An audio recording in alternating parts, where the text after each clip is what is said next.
காவிரி விவகாரத்தில் தமிழ்நாடு முதலமைச்சர் கர்நாடகா செல்லக்கூடாது, இது வந்து சுப்ரீம் கோர்ட்டோட தீர்ப்பெல்லாம் டிஸ்டர்ப் பண்ணும், இது பேச்சுவார்த்தையில் போய் பேசினா தப்பாயிரும்னு சொல்லி முன்னாள் அமைச்சர் துரைமுருகன், மு.க. ஸ்டாலின் கூட பலரும் பேசுறாங்க. அந்த விவகாரத்தை எப்படி?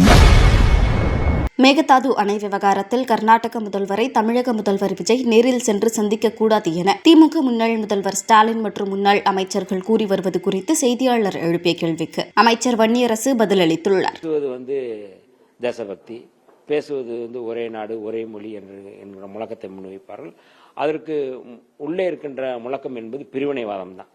அதனால் அவருடைய முழக்கம் பார்வை எல்லாமே அரசியலமைப்பு சட்டத்துக்கே எதிராகத்தான் அவர்கள் இருக்கிறது என்பதைத்தான் நாம் புரிந்து கொள்ள வேண்டும். ஆகவே இம்மாதிரியான வந்தே மாதரம் பாடல்கள் மூலமாக அவர்கள் போலி தேசபக்தியை தான் கட்டமைக்கிறார்களே ஒழிய மாநிலங்களுக்கு எதிராக அவர்கள் செயல்படுவதற்கான ஒரு பின்னணியை தான் நாம் பார்க்கணுமே ஒழிய இதில் எந்த விதத்திலும் ஏற்புடையதல்ல. ஆளுநருடைய செயல்பாடு என்பது ஒட்டுமொத்தமான தமிழ்நாட்டுக்கே தலைக்குனிவாகத்தான் நான் பார்க்கின்றேன். காவிரி விவகாரத்தில் தமிழ்நாடு முதலமைச்சர் கர்நாடகா செல்லக்கூடாது, இது வந்து சுப்ரீம் கோர்ட்டோட தீர்ப்பெல்லாம் டிஸ்டர்ப் பண்ணும், இது பேச்சுவார்த்தையில் போய் பேசினா தப்பாயிரும்னு சொல்லி முன்னாள் அமைச்சர் துரைமுருகன், மு.க. ஸ்டாலின் கூட பலரும் பேசுறாங்க. அந்த விவகாரத்தை எப்படி பார்க்க? இல்லை, இன்னமும் தமிழ்நாடு அரசு எந்த முடிவும் எடுக்கல. இது தொடர்பாக சட்டப்பேரவையில் என்ன தீர்மானமோ அதுதான் எல்லோருக்குமான நிலைப்பாடு. தமிழ்நாடு அரசுடைய நிலைப்பாட்டை தீர்மானமாக சொல்லியிருக்கிறோம்.